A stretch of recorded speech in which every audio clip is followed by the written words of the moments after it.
Alors bonjour à tous, bienvenue au CQMI, Centre québécois des mariages internationaux pour rencontrer l'amour en Ukraine et en Russie. Alors cette semaine, on va aborder un thème dont on n'a encore jamais parlé, c'est le thème de la jalousie.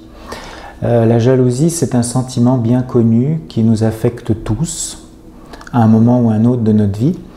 Et on va parler de ce phénomène qui est en fait, c'est une question qui m'a déjà été posée à plusieurs reprises par nos clients, par les gens qui préparent les voyages. Donc cet été, on a quand même un nombre conséquent de clients qui partent en Ukraine et en Russie, puisqu'on est une quinzaine à peu près de personnes qui font le voyage.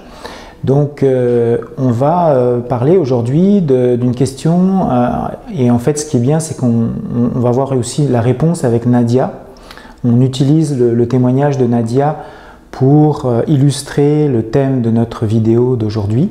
Vous êtes donc plusieurs à me demander, Antoine, quand je pars en Ukraine, je vais rencontrer donc des fois 2, des fois 3, des fois 5, 6, 7, 8 personnes différentes dans un court laps de temps.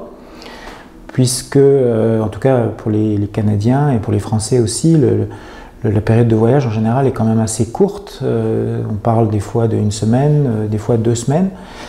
Donc on essaye de positionner vos rencontres au départ, au début du voyage. Et ensuite, pour que vous ayez du temps pour passer avec la personne qui vous intéresse le plus, pour découvrir cette personne, pour avoir du temps en fait de construire la relation. Et comment ça se passe au départ par rapport aux filles qui savent que vous allez rencontrer plusieurs personnes. Donc comment vous gérez ce phénomène intéressant? Alors comment gérer le stress, les questions que les filles vont vous poser? Est-ce que tu rencontres d'autres personnes? Est-ce que avec qui tu vas être ce soir? Donc, dans la tête des filles, si vous étiez à leur place, vous seriez dans la même situation. Vous poseriez la question, est-ce que cette fille-là, elle est vraiment pour moi? Est-ce que c'est la personne avec qui je veux être? Ou est-ce qu'elle est aussi en communication avec d'autres personnes? Donc c'est une question qui vous travaille tous. Et c'est normal. Alors, ce que je vous dirais, la réponse que je donne habituellement dans ce genre de situation, c'est que, bon, déjà au départ, il faut quand même comprendre que vous êtes sur un site de rencontre. Donc, il est logique que plusieurs personnes parlent avec la même personne et vice-versa. Donc il est logique qu'il y ait des choix qui soient faits par plusieurs hommes pour la même femme. Il est logique aussi que plusieurs femmes soient en communication avec le même homme. Donc ça marche dans les deux sens. Okay? Donc ça, il faut bien le comprendre. Par contre, moi, ce que je dis, c'est que vous n'êtes pas encore en relation. Vous êtes simplement dans un voyage touristique de découverte et vous faites des connaissances. Ce sont des connaissances amicales. Vous n'êtes pas encore en relation de couple. Et vous allez voir d'ailleurs dans le cas dont Nadia parle, moi je trouve que le comportement de la fille est un peu limite. Parce qu'elle met de la pression sur l'homme qu'elle rencontre, elle fait, en fait, je pense qu'il y a une part de manipulation psychologique dans le comportement que Nadia va vous expliquer. Moi, je pense que c'est tout à fait normal que vous rencontriez plusieurs personnes parce que vous n'êtes pas encore en relation, donc vous avez la possibilité de faire des relations amicales et d'apprendre à connaître ces personnes. Il faut se déculpabiliser par rapport à ça. C'est quelque chose de normal, c'est quelque chose d'acceptable. Il n'y a rien de mal dans ce qu'on fait. On a le droit de faire connaissance d'un point de vue amical avec plusieurs personnes. Alors après, si après vous décidez d'être en relation avec plusieurs personnes en même temps, ça c'est différent. Là, on rentre dans le domaine du mensonge. Mais moi, je parle vraiment des rencontres initiales, des rencontres de découverte que vous allez faire au départ. Alors maintenant, la question sensible, c'est comment on doit répondre, comment on doit réagir quand une femme vous pose la question « Est-ce que tu vas rencontrer d'autres personnes ?» ou « Est-ce que tu as déjà rencontré d'autres personnes ?» Donc, dans cette situation-là, moi, ce que je dis, c'est qu'il ne faut pas mentir. Le mensonge est rarement la bonne solution. Je ne connais pas de situation où le mensonge peut être une bonne solution. Par contre, répondre, honnêtement, ce n'est pas non plus une bonne solution. Parce que si vous lui dites, ben là, dans 2 heures, j'ai une autre rencontre, puis demain, j'en ai encore 3, je pense que la fille, elle va être... je ne suis pas sûr qu'elle va vouloir vous revoir. Donc, moi, ce que je conseille de répondre dans ces situations-là, c'est de dire, je suis prêt. Donc, si la fille vous pose la question, elle dit, bon, est-ce que tu vas rencontrer d'autres personnes? Moi, je réponds, écoute, en ce moment, je suis avec toi. Je voudrais apprendre à te connaître parce que je suis très intéressé par toi. C'est toi que je suis venu voir. J'aimerais qu'on parle aujourd'hui seulement de nous deux, de comment on pourrait se voir dans notre relation. Je n'ai pas envie de parler de ce qui va se passer avant et ce qui va se passer après. Donc c'est une manière élégante d'élaguer un peu, d'éluder la question. Et avec ce genre de réponse, on s'en sort bien parce que vous ramenez la conversation là où elle devrait être, c'est-à-dire entre elle et vous. Deuxième chose que Nadia aborde, en fait c'est un extrait que j'ai pris aujourd'hui pour vous montrer, parce que l'entrevue de Nadia était vraiment très très long. Donc j'ai pris 3 thèmes dont elle parle, qui me semblent vraiment des thèmes intéressants. Le deuxième thème dont elle parle, c'est un conseil, là aussi, qui n'a encore jamais été donné, que je trouve vraiment intéressant. Elle s'adresse aux hommes qui sont un petit peu les Roméo et Juliette de ce monde, qui, avant le voyage, on en a eu souvent des gens comme ça, qui envoient des fleurs, qui sont très dithyrambiques, passionnés par leur rencontre et qui déjà promettent la lune et les étoiles avant même de rencontrer les femmes. Donc vous allez voir ce que Nadia raconte, je trouve ça très intéressant. Parce qu'en fait, faites attention à ne pas faire de fausses promesses. Les fausses promesses, ça pourrait vous jouer des tours. Et finalement, la conclusion de Nadia, moi je trouve que c'est une très très belle conclusion. J'aime beaucoup sa conclusion. Bon, c'est une de mes questions, c'est une question que j'avais préparée. La question que je lui posais, c'est qu'est-ce que les hommes viennent chercher en Ukraine? Quelles sont les qualités recherchées par nos clients chez les femmes ukrainiennes? Et sa réponse vous surprendra peut-être. En tout cas, moi, j'ai trouvé que c'était une belle réponse.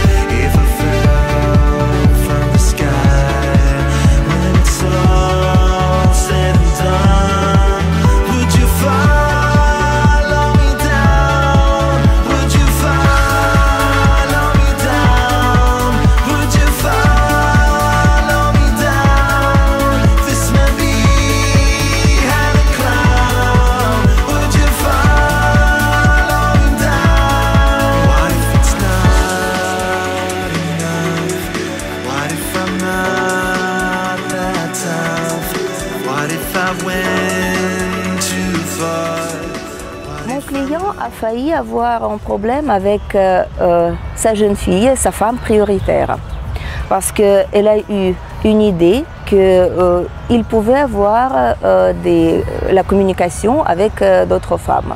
C'est aussi un sujet délicat parce que l'homme et la femme, quand ils s'adressent à l'agence matrimoniale, ils doivent comprendre que à l'étape initiale, ils font le choix. L'homme fait le choix et la femme fait le choix.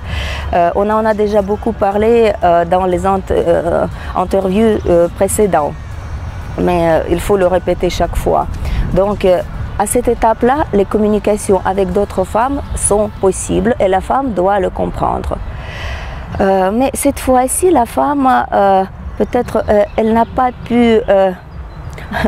À ce moment-là, elle n'a pas pu lutter contre la jalousie, bien qu'elle eût écrit qu'elle n'était pas jalouse, mais quand même, peut-être c'était un élément de la jalousie. Donc, elle a voulu même annuler la rencontre. Mais on a fait tout notre possible pour qu'elle ne l'annule pas. Et mon client lui avait écrit, elle a écrit en utilisant le programme électronique qui était installé dans sa tablette. Donc, et lui, il a fait tout son possible pour voir cette femme en réalité. Parce que, comme je viens de dire, cette femme était vraiment sa priorité. elle était intéressante pour lui. Mais bien sûr, à cette étape-là, il avait le droit à faire le choix.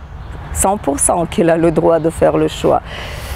Bon, ce sujet est très délicat et je souligne que si la femme comprend que les communications avec d'autres femmes sont possibles, alors il n'y aura pas de problème. On a résolu en fin de compte le problème, ils se sont vus et après, pour le moment, tout va bien, heureusement. Et mon client a fait son choix sur une adhérente, mais pour répondre à la deuxième partie de cette question, est-ce que cela a été facile de faire son choix? Je dirais oui et non. J'expliquerai. Oui, parce que cette femme était prioritaire pour lui. En fait, ils communiquaient sur Skype pendant 2 mois ou même un peu plus. Ils ont abordé beaucoup de sujets, ils ont parlé beaucoup. Mais ici, le Skype, c'est aussi une arme à 2 tranchants parce que pendant une étape initiale, c'est nécessaire de se voir dans Skype et de voir comment la communication marche. Mais il ne faut pas abuser avec Skype parce que comme ça, vous risquez de tomber amoureux d'une image. Et Antoine l'a mentionné plusieurs fois dans ses explications, dans ses vidéos. Mais chaque fois, on voit que très souvent, les hommes abusent avec Skype. C'est ou bien les jeunes filles ne veulent pas voir et communiquer l'homme sur Skype, ou bien ils abusent avec Skype. Cette fois-ci, on a vu un exemple pareil, parce que la communication sur Skype était très longue. Et comme ça, on peut dire que l'homme était charmé par une belle image, tant mieux que l'image correspond à la réalité. Mais parfois, les choses sont tout à fait différentes. Bon, et elle est venue pour voir cette femme. Mais quand même, d'autres rencontres, d'autres rendez-vous n'étaient pas exclus. Sur place, après avoir vécu ce moment assez désagréable où la femme voulait annuler la rencontre, l'homme a décidé de s'intéresser, je peux dire comme ça, s'intéresser d'une autre femme qui lui avait aussi plu. Une femme qui est très digne d'attention, belle, intelligente, qui vit dans une autre ville, dans la ville d'Odessa. Donc, comme la femme travaillait, elle ne pouvait pas revenir à Kiev pour la deuxième rencontre. Mon client a pris la décision de partir pour Odessa. En plus, il a pris la décision, et c'était la décision bien réfléchie, de partir seul, sans coordinatrice. Mais il a l'esprit entrepreneur, il est très intelligent, il se débrouille bien. Il a un bon sens d'orientation, donc on n'a pas eu de problème. En plus, on a prévu tous les moments d'organisation. On a réservé les billets à l'hôtel d'Odessa. Moi, personnellement, je suis allée à la gare routière pour lui acheter des billets aller-retour. Mon client a été accompagné à la gare routière. Donc, et en plus, je lui ai donné toutes les explications nécessaires concernant la sécurité, comment on trouvait le taxi à Odessa. Mais à Odessa, la femme l'avait rencontré à la gare. Bon, ils ont passé ensemble 2 jours et 2 jours après, mon client est revenu à Kiev. Et finalement, il a fait son choix en faveur de sa femme prioritaire, quand même. Mais cette expérience lui était vraiment nécessaire parce que comme ça, il s'est persuadé que c'est justement sa femme prioritaire qu'il lui fallait. Malgré les dépenses financières, malgré le temps qu'il avait dépensé pour revoir la femme à Odessa, et Donc c'était une communication agréable, mais finalement elle n'a pas abouti à grand chose. Il a compris qu'il fait son choix en faveur de sa femme prioritaire. Bon, c'était une expérience très positive pour lui. Voilà, pourquoi oui et non? Parce que oui, c'est pour faire le résumé, oui, parce que initialement, il était venu principalement pour sa femme prioritaire, et deuxièmement, parce qu'à cause des problèmes qu'il a eu ici sur place, il a voulu essayer de nouer les relations, de développer les relations avec une autre femme. La question suivante, y a-t-il eu un moment où vous avez senti que votre présence a fait une véritable différence pour aider votre client? Oui, chaque fois on voit que la présence de la coordinatrice est très importante. Malgré toutes les qualités et toutes les vertus de l'homme. On peut avoir l'esprit entrepreneur, mais quand vous êtes dans un pays étranger, si vous ne parlez pas la langue, bien sûr, la présence de la personne qui aurait pu vous assister est nécessaire. C'est toujours comme ça. Et la première chose que je peux dire, c'est la traduction.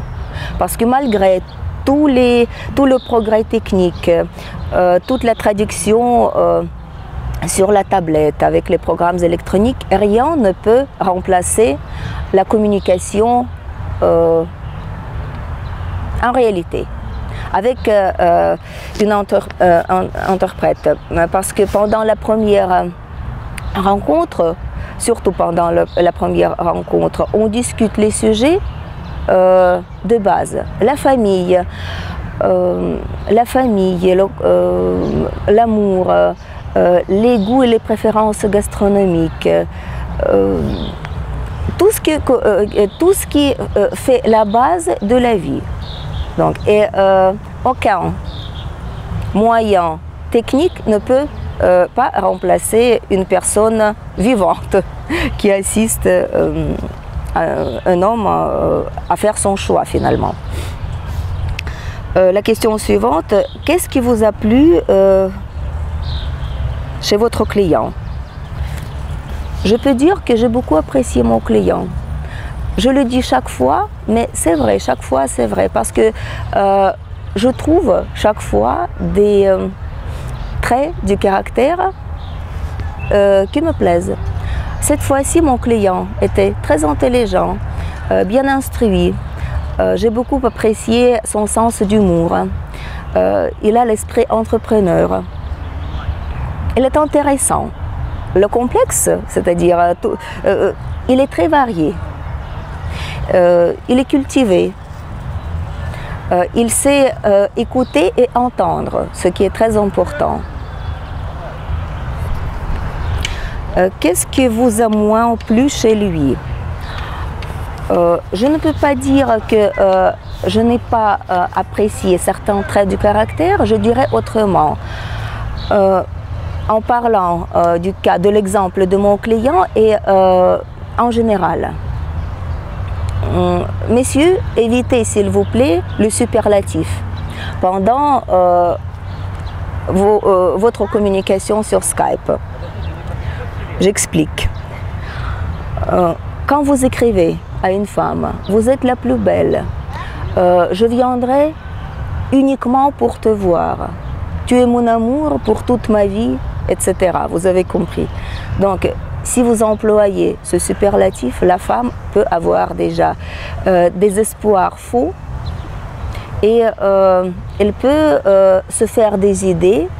Vous savez, il y a un livre très intéressant, Les hommes sont du Mars et les femmes sont du Vénus, où il s'agit des différences dans la psychologie de l'homme et d'une femme, et de la femme. Et bon, quand vous dites ça, je viens uniquement pour toi, tu es l'amour de toute ma vie, la femme peut s'imaginer déjà en robe de mariage. Et vous voulez la voir tout simplement. Donc évitez tout ça et vous n'aurez pas de problème après. Si votre choix n'aboutira pas, finalement au choix de cette femme.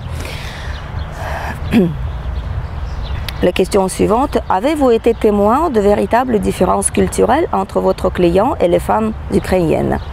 Si oui, pouvez-vous expliquer? Il ne s'agit même pas de différences culturelles, surtout au niveau du développement, au niveau spirituel. Toutes les femmes étaient intelligentes. Il y avait les femmes qui étaient plus jeunes, il y avait les femmes qui étaient plus matures au niveau de l'âge, mais toutes les femmes étaient intelligentes, intéressantes. Elles avaient déjà une idée sur une image de leur vie. Les femmes lisent beaucoup, elles fréquentent les expositions, elles apprennent, ou bien ils voudraient apprendre des langues étrangères. Donc les femmes sont très intéressantes. Mais bien sûr, il y a les différences au niveau de la vie de tous les jours, des intérêts. Un exemple, la plupart des femmes se connaissent très bien dans les films des années 60, 70, 80, les films français. En France, ces films ne sont pas tellement populaires. Mais c'est déjà les différences qui existent au niveau de la vie de tous les jours. Il y a les différences au niveau de goût gastronomique et culturel. La question suivante, est-ce que votre client était bien préparé? Oui, je peux dire que mon client était bien préparé parce que sa décision de venir ici était bien réfléchie. Il a pu présenter les raisons pour lesquelles il est venu ici. Quelles étaient les raisons? En Europe, surtout en Europe de l'Ouest, on entend beaucoup de bonnes choses sur les femmes ukrainiennes, sur leur beauté, sur leur douceur. Il a voulu essayer comment cela pourrait marcher avec une femme ukrainienne, de créer la famille. Donc il était bien préparé. Il était bien préparé au niveau culturel, au niveau de ses connaissances sur notre pays autant que c'est possible. Et surtout, il était bien préparé au niveau de ses intentions, de ses propres intentions. Plus, quand on lui avait posé la question pendant la soirée de gala, qu'est-ce que vous avez apprécié le plus chez les femmes ukrainiennes? Il a dit la beauté, bien sûr, il s'agit de la beauté extérieure, parce que toutes les femmes sont intéressantes chez nous, belles, sympathiques. Et si on parle du trait du caractère, il a dit qu'il a beaucoup apprécié l'intelligence de nos femmes. Et qu'est-ce que les hommes étrangers cherchent chez des femmes ukrainiennes? Ils cherchent